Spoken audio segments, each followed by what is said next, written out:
Hello everyone, നമ്മൾ discuss ചെയ്യാൻ പോകുന്നത് പാർട്ട്ണർഷിപ്പിൽ ഒരു ഇമ്പോർട്ടൻറ്റ് ടോപ്പിക്കാണ് ചാർജ് വേഴ്സസ് അപ്രോപ്രിയേഷൻ. അപ്പോൾ ചാർജ് അഗെയിൻസ്റ്റ് പ്രോഫിറ്റ് ഉണ്ട്, അപ്രോപ്രിയേഷൻ ഓഫ് പ്രോഫിറ്റ് ഉണ്ട്. രണ്ട് കോൺസെപ്റ്റ്സ് ആണ്.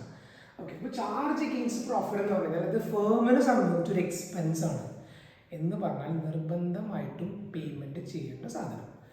അതായത് ഫേം ലാഭമുണ്ടായാലും നഷ്ടമുണ്ടായാലും ഈ കാര്യങ്ങൾക്ക് നിർബന്ധമായിട്ട് പേ ചെയ്യുന്ന എക്സ്പെൻസസ് എന്ന് പറയുന്നത് ലൈക്ക് ഫോർ എക്സാമ്പിൾ റെൻറ്റ്, അതല്ലെങ്കിൽ നിങ്ങൾ ലോൺ എടുത്തിട്ടുണ്ട്, ലോണിൻ്റെ ഇൻട്രസ്റ്റ് അടയ്ക്കണം, ഇതൊക്കെ എന്താണ് ചാർജസ് ആണ്, അല്ലെങ്കിൽ നമുക്ക് എക്സ്പെൻസസ് എന്ന് പറയും, വിച്ച് നിർബന്ധമായിട്ട് നമ്മൾ കൊടുത്തിരിക്കേണ്ട കാര്യങ്ങളാണ്.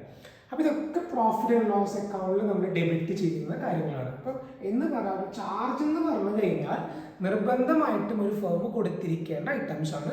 ഇതൊക്കെ എവിടെ വരുന്നതാണ്? പ്രോഫിറ്റ് ആൻഡ് ലോസ് അക്കൗണ്ടിൽ വരുന്നതാണ്. വേറെസ് അപ്രോപ്രിയേഷൻ എന്ന് പറഞ്ഞു കഴിഞ്ഞാൽ അത് ഡിസ്ട്രിബ്യൂഷനാണ്. എല്ലാം കഴിഞ്ഞിട്ടുള്ള നെറ്റ് പ്രോഫിറ്റിനെ നമ്മൾ ഡിസ്ട്രിബ്യൂട്ട് ചെയ്യുന്നു. ഫോർ എക്സാമ്പിൾ, നമ്മുടെ പാർട്ട്ണർക്കുള്ള കമ്മീഷൻ, പാർട്ട്ണർക്കുള്ള സാലറി, അല്ലെങ്കിൽ ഇൻട്രസ്റ്റ് ഓൺ ക്യാപിറ്റൽ. അപ്പോൾ ഇതൊക്കെ പ്രോഫിറ്റ് ആൻഡ് ലോസ് അപ്രോപ്രിയേഷൻ അക്കൗണ്ടിൽ വരുന്നതാണ്. അപ്പോൾ profit and loss account, profit and loss appropriation account രണ്ടാണ്. പ്രോഫിറ്റ് ആൻഡ് ലോസ് അക്കൗണ്ടിൻ്റെ ഒരു എക്സ്റ്റൻഷൻ ആണ് പ്രോഫിറ്റ് ആൻഡ് ലോസ് അപ്രോപ്രിയേഷൻ എന്ന് പറയുന്നത്.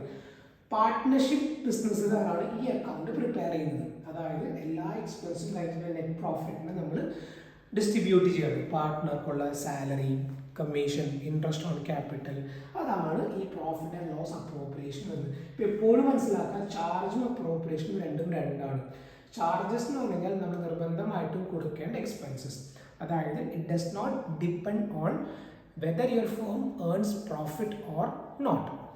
വേറസ് അപ്രോപ്രിയേഷൻ എന്ന് പറഞ്ഞാൽ ലാഭം ഉണ്ടെങ്കിൽ കൊടുത്താൽ മതി. നമ്മൾ പാർട്ട്ണറോട് പറഞ്ഞു, ഓക്കെ 20,000 സാലറി, ആ വർഷം ലാഭമില്ല, അപ്പോൾ കൊടുക്കണ്ട. But whereas interest on loan, അത് നമ്മൾ നിർബന്ധമായിട്ട് കൊടുത്തിരിക്കണം. അപ്പോൾ ചാർജും അപ്രോപ്രിയേഷനും രണ്ടാണ്. ഈ വ്യത്യാസം നമ്മൾ വളരെ കൃത്യമായിട്ട് മനസ്സിലാക്കണം.